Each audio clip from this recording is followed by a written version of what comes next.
Hey guys, this is Miss Goodman and welcome back to Google Bootcamp. Today we are working with Google Classroom. So hopefully by now you are sick of my voice. Maybe you're not. Hopefully you're not if you have me for the rest of the year as your teacher.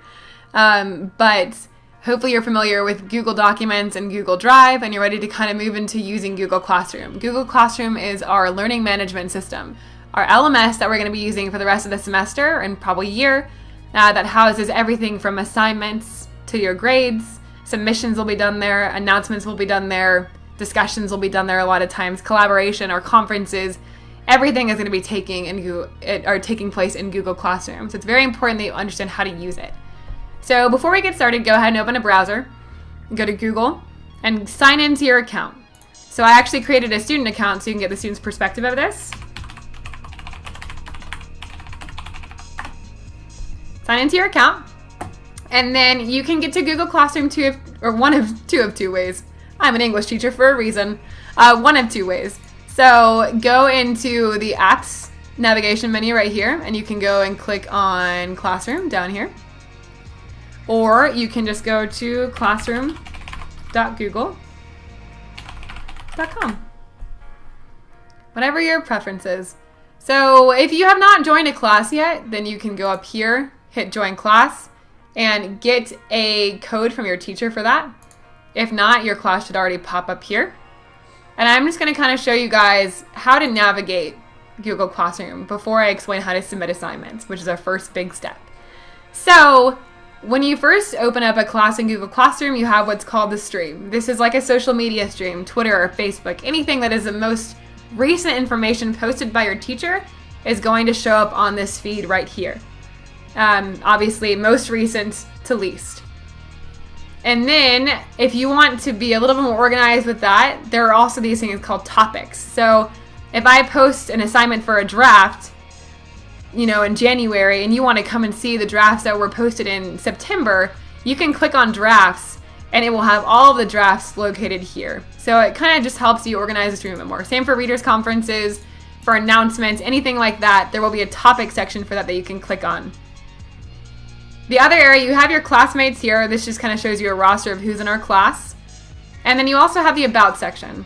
So in my classes, and every teacher probably treats this differently, but I just put the priority documents here. And there's a brief explanation for our class. I'll probably post our class syllabus on here later on. Our class calendar is here. My Twitter is here for contact information. And then also our general 11th grade website at the high school is here as well. So that's the About page. Just whatever your teacher puts there is probably an important document that you can focus on or that you will go back to frequently. So back to the stream. Up here you can see that I have an assignment due. It's due at 11:59 tonight. That means you guys better turn it in tonight. Hint, hint. Anyways, so we need to submit that. Anything that is due in the near future will show up on this little menu right here. And the cool thing is, if you use Google Calendar as an app on your phone, or as a calendar app at all, those deadlines will actually show up on your Google Calendar with whatever Google account they are using. So with that in mind, let's say that I'm a good student and before 11:59, oh my god guys, it's 5. Man, I'm a really good kid for getting this in early. But I'm going to go down to Memoir Draft 1 and submit this assignment. So if I need to kind of refresh myself on what the assignment is, I can click on my rubric that I put on there. Look over the rubric really quickly, see what's going on. Click on the assignment one more time. And read over what I need to do again. And then, what you're going to do is go to Open. So this is the assignment right here. There's a grade right here because I've already tested it out and graded my own copy of it. But in order to submit this, there are one of two ways you can do it. So if you've already created and written a memoir in Google Drive somewhere, you can click Add, go to Google Drive, and then select the memoir that you wrote. So I'm going to pretend that this testing student memoir, that's it. That's the memoir that I wrote. I'm just going to hit Add, and then that shows up there. Or if I have not started my memoir yet and I want to begin it because I'm a procrastinator, which, be honest, a lot of us are, we're going to go to Create Google Docs. And this is actually going to create a brand new Google Doc here, and it's going to title it with your last name.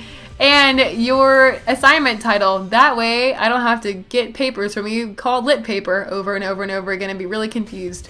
So, and you can start typing here. And then all you have to do is hit submit, turn in, and bam, it's turned into me. And then I will be able to respond to it, give you feedback on it, get a grade on it, and you'll get emails about all that feedback that you get. It's very, very easy to do. So you can also add class comments if you want to. You can actually add comments to everything.